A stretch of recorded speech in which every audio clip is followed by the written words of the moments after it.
तो नमस्कार दोस्तों, आज टाटा ग्रुप की एक important company Tata power company limited ने अपने Q2 के रिजल्ट्स को पब्लिश कर दिया है। और आपको बता दें काफ़ी अच्छे रिजल्ट्स आए हैं।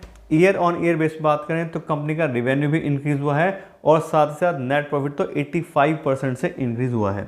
अब अगर बात करें कंपनी के नंबर्स की तो इस क्वार्टर में कंपनी के रेवेन्यू आए हैं 14,031 करोड़ रुपये, जबकि पिछले क्वार्टर में कंपनी के रेवेन्यू थे 14,495 करोड़ रुपये। और पिछले साल के सितंबर 2021 के क्वार्टर से कंपेयर करें तो तब कंपनी के रेवेन्यू थे 9,810 करोड़। यहाँ पर देखें तो क्वार्टर बेस पे कंपनी के रेवेन्यू 3% से कम हुए हैं, लेकिन ईयर ऑन ईयर बेस पे देखें तो 43% का काफ़ी अच्छी ग्रोथ आई है कंपनी के रेवेन्यूज़ के अंदर। उसके बाद बात करें कंपनी के ऑपरेटिंग प्रॉफिट की, इस क्वार्टर में कंपनी के ऑपरेटिंग प्रॉफिट आए हैं 1760 करोड़ रुपये, जबकि पिछले क्वार्टर में कंपनी के ऑपरेटिंग प्रॉफिट थे 1683 करोड़ रुपये। और पिछले साल के सितंबर 2021 के क्वार्टर में कंपनी के ऑपरेटिंग प्रॉफिट थे 1329 करोड़ रुपये। यहाँ पर देखें तो क्वार्टर बेस पे कंपनी का रेवेन्यू ज़रूर कम हुआ है, लेकिन ऑपरेटिंग प्रॉफिट 5% से इंक्रीज़ हुआ है क्वार्टर बेस पे। और ईयर ऑन ईयर बेस पे देखें तो उसमें 32% से कंपनी का ऑपरेटिंग प्रॉफिट इंक्रीज़ हुआ है। तो दोनों ही पैरामीटर पे कंपनी ने ग्रोथ दिखाई है, ईयर ऑन ईयर बेसिस पे भी और क्वार्टर ऑन बेसिस पे भी।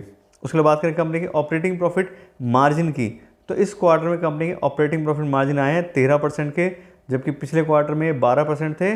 और पिछले साल के सितंबर 2021 के क्वार्टर में कंपनी के ऑपरेटिंग प्रॉफिट मार्जिन 14% थे। अब अगर बात करें कंपनी के नेट प्रॉफिट की, तो इस क्वार्टर में कंपनी का नेट प्रॉफिट आया 935 करोड़ रुपये, जबकि पिछले क्वार्टर में 884 करोड़ था।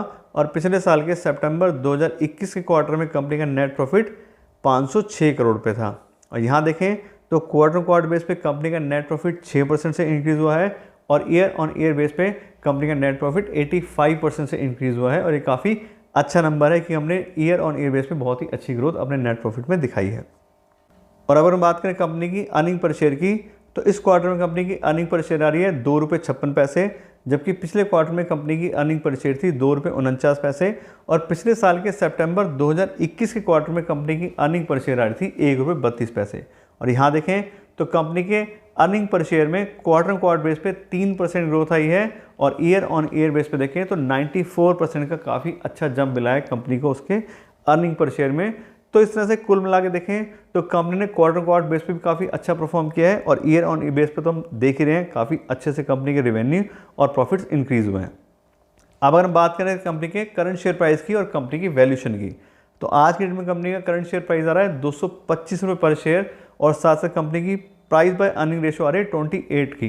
तो इंडस्ट्री के हिसाब से और आज की मार्केट के हिसाब से जो जितनी पावर कंपनीज हैं उसका 28 का P/E जो है ये हाई वैल्यूशन को शो करता है। तो आज के में जो कंपनी का प्राइस है 225 रुपये पर शेयर, इसके हिसाब से कंपनी हाईली ओवर वैल्यूड है P/E के हिसाब से भी और डिस्काउंटेड कैश फ्लो एनालिसिस के हिसाब से भी कंपनी ओवर प्राइस है। तो इसका मतलब ये है कि अगर हम अपना इन्वेस्टमेंट डिसीजन लेना चाहते हैं तो अगर आपने ऑलरेडी कंपनी में इन्वेस्ट किया है तो आप देख ही रहे हैं कंपनी का बिजनेस अच्छा चल रहा है, क्वार्टर बेस पे कंपनी काफ़ी अच्छे रिजल्ट हमें दे रही है, तो बिल्कुल हमने अगर इन्वेस्ट किया है तो होल्ड करके रखना चाहिए, कोई दिक्कत ही नहीं है। आने वाले टाइम में कंपनी और ज़्यादा अच्छे से ग्रो करने के चांसेस हैं।